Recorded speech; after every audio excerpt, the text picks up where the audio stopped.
So I don't want to give you an impression that there is nothing you can do or you don't have to worry about doing anything. I just want you to be aware that some decisions are easier and some are no regret decisions. Switch to 100% green power, one of the suggestions that shows up at various outlets. So is it always in your control? Not necessarily. There are places where it is possible. There are places where you can produce enough solar energy and even put it back on the grid when you are not using it all, and so on. But there are also places where you will not be allowed to put, let's say, a windmill in your backyard because it makes noise, it reduces property values, and so on and so forth. And we also don't know if solar is net negative in the sense of life cycle analysis, but we shouldn't worry about that. Solar is good. Save energy. This is a no regret decision. Don't burn electricity, but there are details like, do you want to always unplug your computer completely? Your TV, refrigerator cannot be unplugged because it has to keep things safe and protected, and so on and so forth. So do whatever is best possible in terms of reducing energy, water use, food waste. So eating less meat is always good for the environment, but as I said before, if you're an SUV guy with a vegetarian diet versus a hybrid car guy with a lot of meat, or a bicycle rider with a lot of hamburgers, then you can have issues there as well. So kind of try to have a portfolio of things where you are reducing carbon footprint. If you eat meat, then is there something you can do to reduce some carbon footprint elsewhere, and so on. You can compare, for example, carbon footprint of one cheeseburger is equivalent to 9 times falafel and pita, or 6 times fish and chips. But then there is issues of fishing, overfishing, polluting the waters, blowing up corals, and so on. So you cannot always be sure whether the fish was sustainably caught without hurting the dolphins, and so on and so forth. But reducing food wastage is an absolute no regret decision, as we saw. That's not a good thing at all for the environment, or for the emissions, or for access to food for many of the poor, because it turns out starvation is often not related to lack of food, but it's a lack of access to food, for example. The other thing is called sharing is caring. So if you share a house with many people, overall energy use, water use, etc. will be lower, carbon footprint. But now with modern lifestyle, family units are getting smaller and smaller. So this is average household size, most recent data since 2000, but this continues.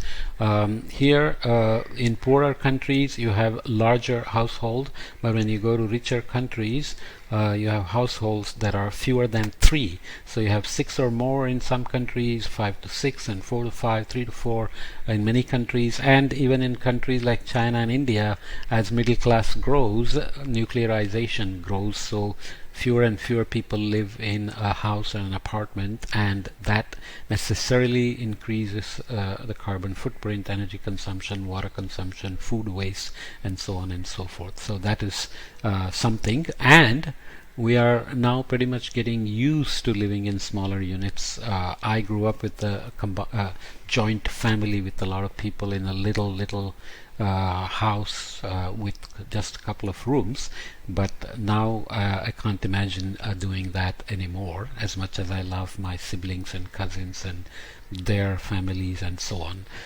Reducing digital footprint is another no regret decision. So here are some estimates: spam email, regular email, email with photos. So you can see that spam email larger in number, but often just filtered out. We don't read, we don't do anything most of the time, so it has a lower footprint. But why so much spam is sent out at all is a different issue, socioeconomic profit motives are involved. So regular email is 4 grams of CO2. Email with the photo jumps it more than 10 times because attaching photos makes the email much larger in size.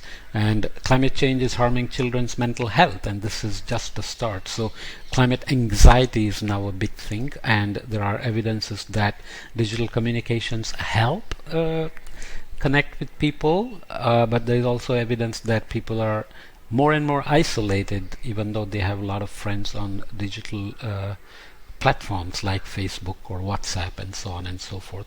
And there are some very interesting data on mobile traffic worldwide as well. So video streaming 49%, social networking, web browsing, this is messaging, gaming, marketplace, and so on and so forth. So obviously we have become completely addicted to digital lifestyles, and we live on them almost the entire day. We go to sleep with them in the bed, wake up with them, go to sleep with them at night before we turn off the lights, and so on. So reducing your digital footprint is a no-brainer as well.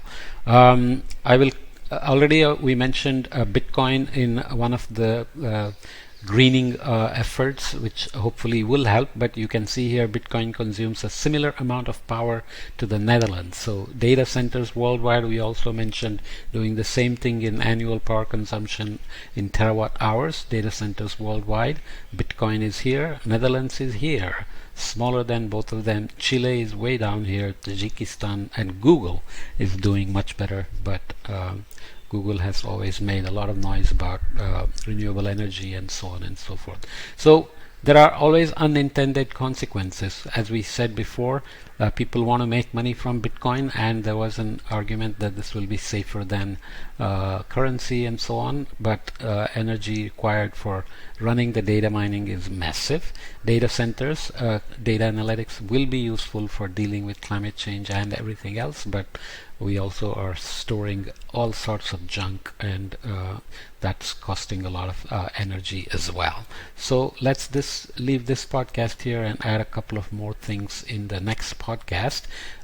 This again comes down to not knowing everything that goes on. Let's say you have a retirement account which is managed collectively managed by some company.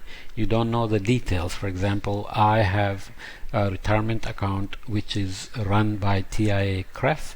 They give me options. You can put it in bonds or stocks or money market or ETF and so on and so forth.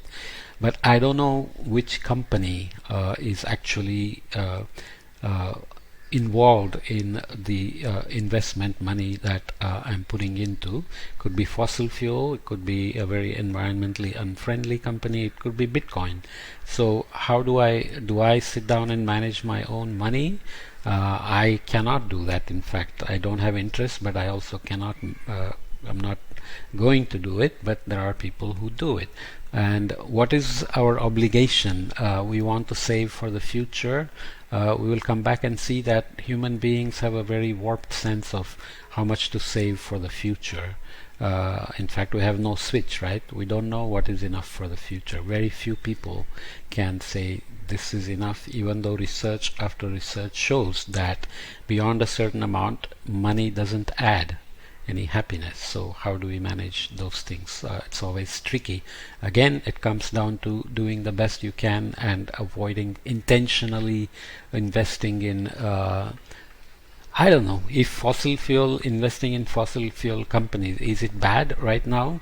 You cannot live without fossil fuel. So how do you decide? As we said before, the Stone Age didn't come to an end because they ran out of stones. It came to an end because of other things like Iron Age, Bronze Age, etc.